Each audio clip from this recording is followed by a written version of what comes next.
Hey guys, Reed here with Big Strong Book, and today, like the other day, isn't necessarily a book review, but it is a movie review of Dune Part 2. Yes, I got a chance to see this movie last night in an IMAX screening, and so I'd love to share my thoughts with all of you. This video will be spoiler free. I'm going to save more of a spoiler filled discussion for another video around the date that it releases wide, so around March 1st. Um, but yeah, I saw it and I've got a lot of thoughts about it, so I'll just dive it straight in. So, going into this movie, I was really looking forward to see it, not just because of how much I enjoy the first part, but because one of the big things is to see visually these things such as worm riding, or the battles that we knew were leading up to this part, to see them depicted in kind of the full splendor that this adaptation has had, because of the budget, because of where technology is at, where to do things in a way that I think could do it pretty full justice, as opposed to, adaptations 40 years ago or even 25 years ago could do, especially television adaptations. And I'm a little bit of a geek when it comes to movies shot in these kind of great grade film. I know that Dune Part 2 was not shot on film, but movies that are shot on 65 millimeter, 70 millimeter, or are shot with these big, I don't want to call it ultra wide because it's not the right term to use, but films that are shot with an immense aspect ratio where you're able to really fill the screen, fill the frame with as much as you can, just in terms of how big it is. And when a movie shoots with IMAX film cameras, or I think in the case of Dune Part 2, IMAX certified digital cameras, I love that. And I love that, there's so many possibilities that opens up. And to have this movie be 100% shot with those IMAX certified cameras, it makes a world of difference. One of, it's not a major gripe, but it is a minor gripe of mine when I go to see movies in IMAX, where they'll have a portion of the movie that was shot in IMAX film cameras or certified cameras, but the rest of the movie was shot with kind of, the standard range, where it's like a long piece of which is the image, and the two black bars, and then it will go wide for the IMAX, for the scenes shot in IMAX. And it's less noticeable when you're seeing it in the theater, but when those get transferred over to home video or home media releases, whether it be a physical disc or even streaming, some filmmakers choose to still go from the standard aspect ratio to the IMAX aspect ratio, and that, I think, is more distracting when you're watching at home. That's why I love when movies go the full measure and have the entire movie in this ultra wide aspect ratio. You really get to drink in every aspect of the movie, and Dune Part 2 is no exception to that. It is, full tilt, making as much as they can with the amount of space on the screen that they can take up. At least it comes, again, I saw this in IMAX, so I was able to experience that. I'm sure, the image, the visuals themselves will be able to transfer over very well, I'm sure, to a standard movie theater screen. But this was clearly built to be seen with an IMAX projector and an IMAX screen. And an IMAX sound system. That's another thing that I'll talk about here, is the sound design for the movie and how well I think they pulled it off. But story-wise, this movie continues immediately from where part one left off with the Fremen and Paul and Jessica as they're transporting Jamis's body back to Siege Tabor, and and we're kind of off to the races from there. And one thing that stuck with me throughout is, this is quite a long movie. It's about 2 hours 45 minutes, and I did feel the length, but that's not a bad thing. It was the kind of length and slow burn, because this movie is not, kind of like part one. It's not quick. It takes its time. It's methodical, but not for the whole entirety of the movie. Not until the last third, I think.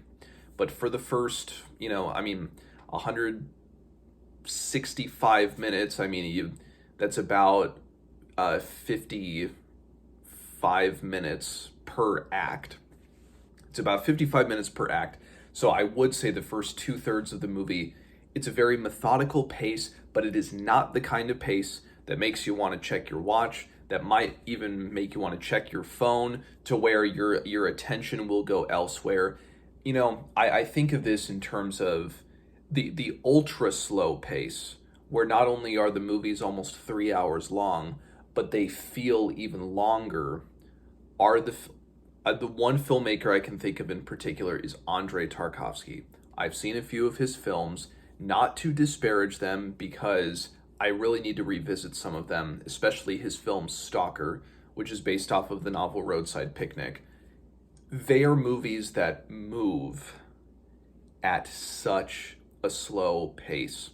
I think in the movie Stalker, the average shot length was 4 minutes. The average shot might be 4 minutes. So when shots are that long, that I think, so a movie can be very long. A movie like Dune Part 2, or even I think of the Lord of the Rings movies, where they are very long, but they're able to keep moving along. And I think, that's a very simplistic way of saying it, but the Lord of the Rings, I think, were more, it was a faster pace, even though they were longer. It's methodical. It takes its time, but it doesn't do so in a way that makes you feel antsy in your seat. I know I felt this way. Everybody around me in the theater felt this way. Like, we were just rooted to looking at the screen. We were just fully brought into Arrakis and Gita Prime and all these other worlds depicted. We were there. So we knew that it was a slow ride we were on, but we didn't care. We were just totally lost in the world. And I think when a movie can do that, it doesn't matter the length. And so even though I say it's very slow and it was methodically paced, that's not a ding against it.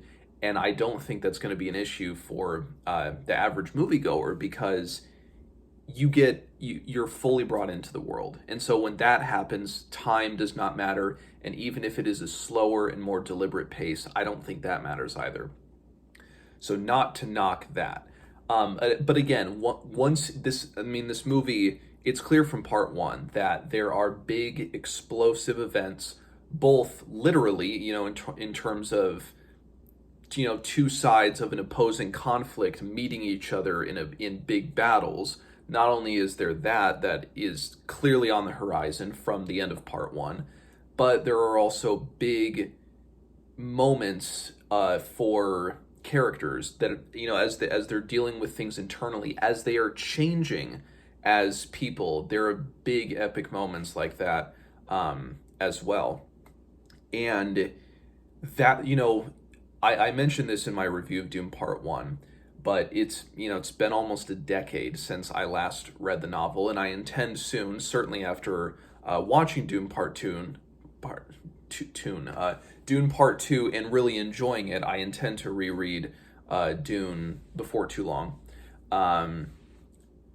But one of the biggest impressions this movie made on me was the noticeable change in themes. And I think, and from what I remember from all that I read of when I read Dune, and then the little bit I read of even of Dune Messiah, and knowing what I know about where the story goes beyond that, there is a shift. There is a shift, or maybe not a shift, but a broadening of the thematic implications of what's going on and what this story is about. It's clear from part one.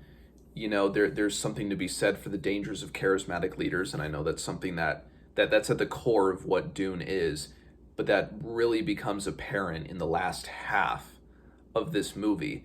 And I was glad that they stayed true to that in how it caused friction between two characters in particular closer towards the end, in a way that I don't remember being in the book, but from what I've seen just today looking online, that's something that is at least implied or happens on or off the page in a later book, where it's just the movie kind of foreshadows to that, or it brings some of those elements into this movie.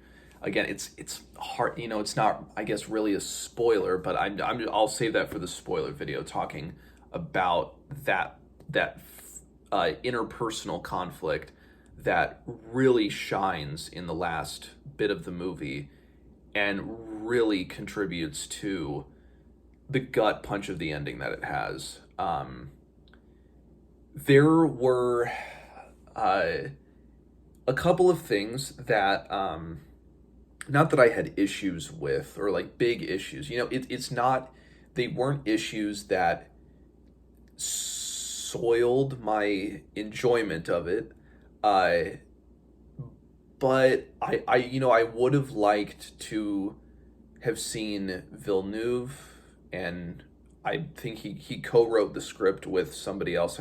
I'm forgetting the other person's name, to take a few more risks with things that might be outside of the audience's comfort zone.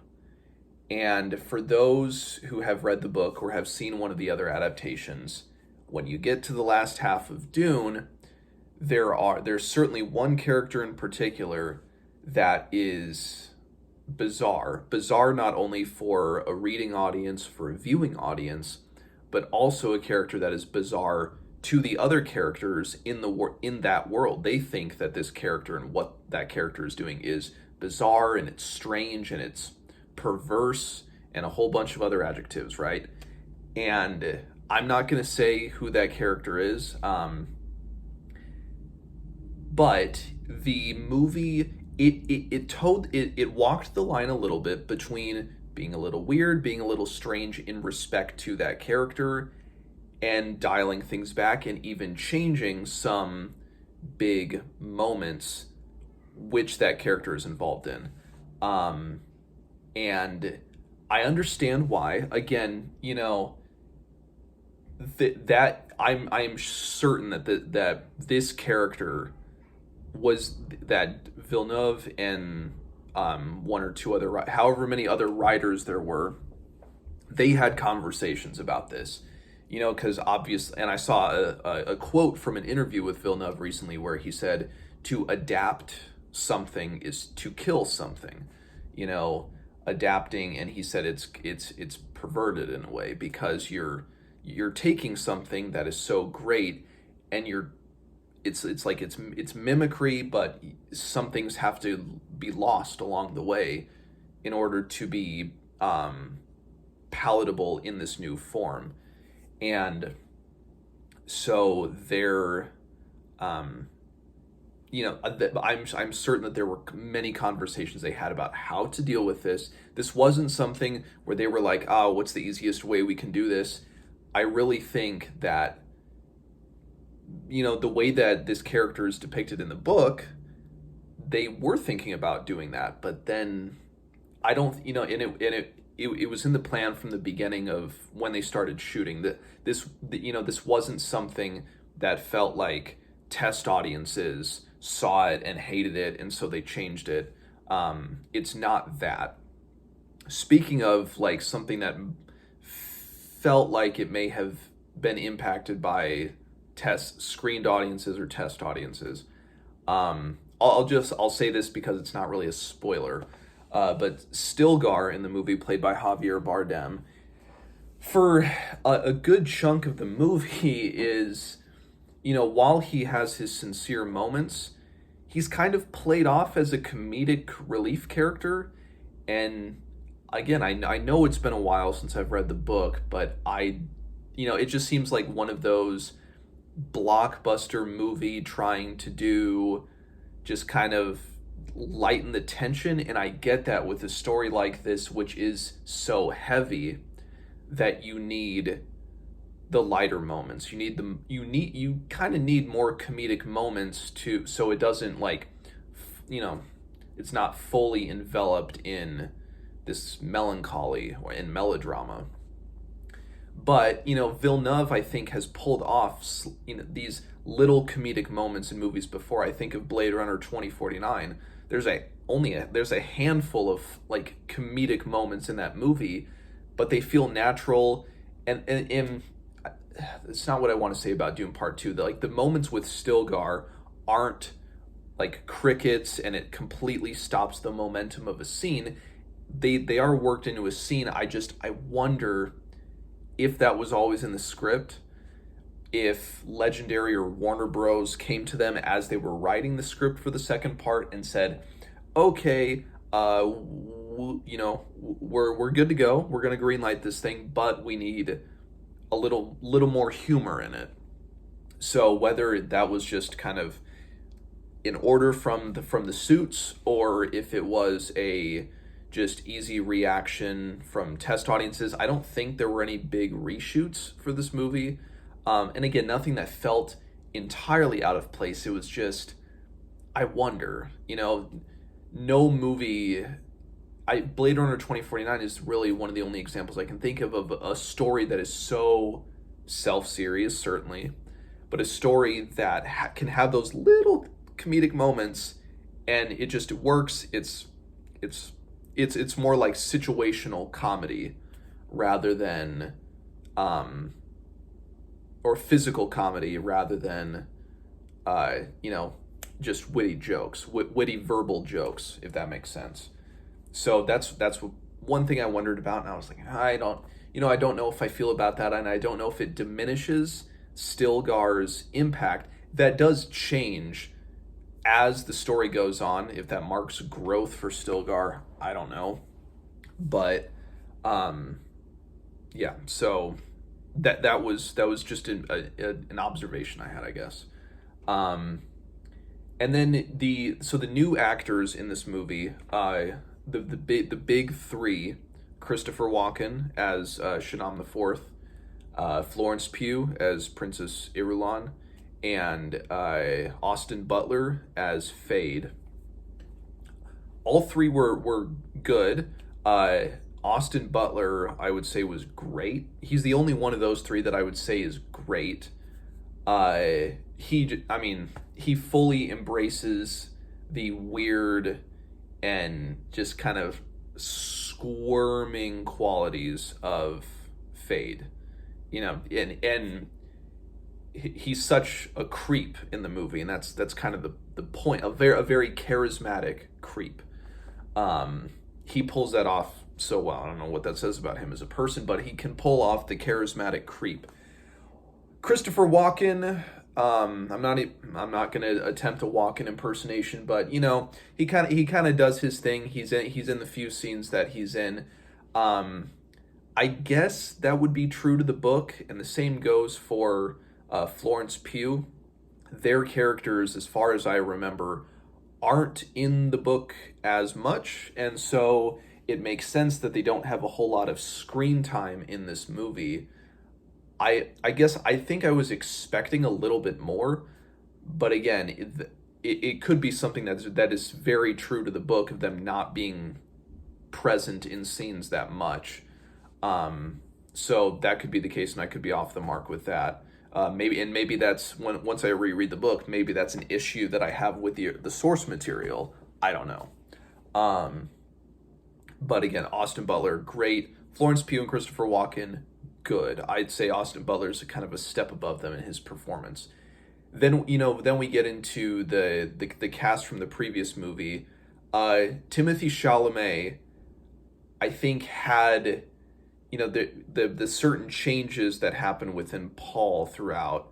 Had those changes not happen in the way that they happen, I don't think I would have appreciated his take on the character as much. But it was, I really enjoyed seeing not only him, and I know a lot has been said about the great aspects of the chemistry between Paul and Chani, between Timothy Chalamet and Zendaya, but it reigns 100% true. And Zendaya is great, especially as the movie goes on and gets into the final act of the movie.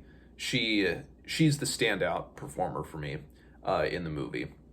Rebecca Ferguson, good as Jessica. You know, she is in that weird area of this second half of the story, and leans into it. I think I would have to see it again to really, have a better opinion. I didn't not like her take by any means, and I don't want to make it seem like me dogging these maybe like slight, where it's not like all, I wasn't blown away by all the performances, but that doesn't mean that it lessened from the movie. This is, I just want to say, Dune Part 2 is a great movie, but there's just the little things where it's like, yeah, I think Timothy Chalamet was great, especially as the movie went on. Same can be said with Zendaya, Austin Butler. But then you get Rebecca Ferguson and Josh Brolin, as Gurney. He's kind of in there, he's Josh Brolin-ing everything. And so you know what to expect. I guess that might be a better way of just saying they're consistent. You know what you're going to get when you cast Josh Brolin in a movie, Rebecca Ferguson in a movie, Christopher Walken in a movie. You know what kind of performance you're going to get from them. That could be a good thing or a bad thing depending on what you already think of those actors. And I like all three. I think all three are great actors. It's just, I think the ones that resonated me with the most were the two leads, which I guess is what it's supposed to do, and the supporting cast is in support of the heart and soul of the movie. So that may not be a bad thing. It's just the way I saw it. Again, Greg Fraser's cinematography, my God, like the opening scene on Arrakis, where it's just or it's a scene, and this isn't really spoilers. It's like 3 minutes into the movie, but it's kind of, it has a red hue and there's an eclipse, and you're able to combine all of these contrasting, colorful elements, and then some scenes set on Gita Prime, which were shot in black and white as well as kind of a monochrome color. That hits so well, and it absolutely pops and contrasts with kind of the orangey, reddish, yellowish colors of the desert, and then it's the stark contrast with Gita Prime and the Harkonnens, the literal black and white, whether it be where it's clearly in color, but it still looks like it could be in black and white, and then where it is in black and white, but it's a natural extension of that world. Makes more sense if you see it and the scenes kind of halfway through the movie that take place on Gita Prime. I say the aspects of the ending of the movie, I enjoyed. I really enjoyed, and there's a propulsion that kind of launches the third act straight through towards the ending, that's slowly bubbling and simmering throughout the first 2/3 of the movie. And one part of the ending goes back to what I said earlier about the one character that is introduced in the second half of the novel that's very strange, very weird, bizarre. Elements with that tie into the ending that were changed as a result of the direction that they decided to go with that character. But then the ending itself, I think from what I remember of the book, stayed absolutely true to the book, where again, and this isn't really spoiling anything, but it is an ending that where things have been achieved, but there is so much more lingering on the horizon of where the story will go from here. It's something that is undoubtedly an ending. This is not how part one ends, where you're just kind of in the middle of a story and then it ends. This is clearly the ending of just one chapter, which I felt they did it very well. And coming out of the theater in relation to two characters, people were kind of, I think, who had read the books were discussing just you know the animosities between these two characters. Was that actually in the book, or was it something that was more implied later on? From my perspective, as somebody who did read the book a long time ago and it's kind of faded in my memory, I thought they hit the nail on the head, particularly with the last shot, the last minute of the movie, uh, was rock solid, and that ties into the score of Hans Zimmer. I think the individual moments of this score, while strong, don't stand out to me, at least right now, as much as part one did. That may be because I am more familiar with part one's score. And so I'm able to, it's easier to favor part one because I'm more intimately acquainted with each of those tracks because I've listened to it many times, as opposed to the soundtrack for part two. I will say the final track of the movie, which I think is called "Kiss the Ring," fantastic, and I've listened to that quite a bit even today, just going over it again and reliving that ending because the last few minutes it nails everything down. It sends everything home. It's such like a but it is a gut punch at the same time, and that's why I wonder if people who haven't read the book or haven't heard of some things that happen further down the line, if they might leave the theater not confused, but concerned. Concerned is maybe the best way to say it. Um, but and I'll get into the sound mixing as well because I mentioned I would talk about that. Uh, Go see it in IMAX. That's about as much as I can say. Um, Movies like this were literally made to be seen in those types of theaters with the screen and with the sound system that comes with it, because that is, I think, just as important as what you're seeing on the screen is the way that you not only hear the sound, interpret it, I guess, but how you feel the sound. Sound is meant to be felt in a movie theater, and this there was a couple scenes in the movie where there's an ornithopter, and the ornithopter has, I don't know what the actual name of it is, but it's like a machine gun on the side, and it's just kind of like a da, da, da, da, da, da, da, da. It makes that sound, and you in your chair in the theater you can feel each of those da, da, da, da, da, da, da, da, and you feel it, and then ties in with the explosions, or if it swells in the score you feel that too, like big percussive moments just ring, and it's so good. And it's like, yes, this is the theatrical experience, and that is something that not only has it not diminished from the first part at all, but it has exceeded it, I think. And it just goes to show, there is nothing that can quite replicate the theater experience. Um, so I think that this kind of, wraps everything up. There's more that I can talk about, but it gets into spoilers, and I don't want to go too far into it. That spoiler review will be coming later this week as the movie opens wide. So Dune Part Two, even though there were some more nitpicky criticisms in there, This is a movie that I will definitely be seeing again.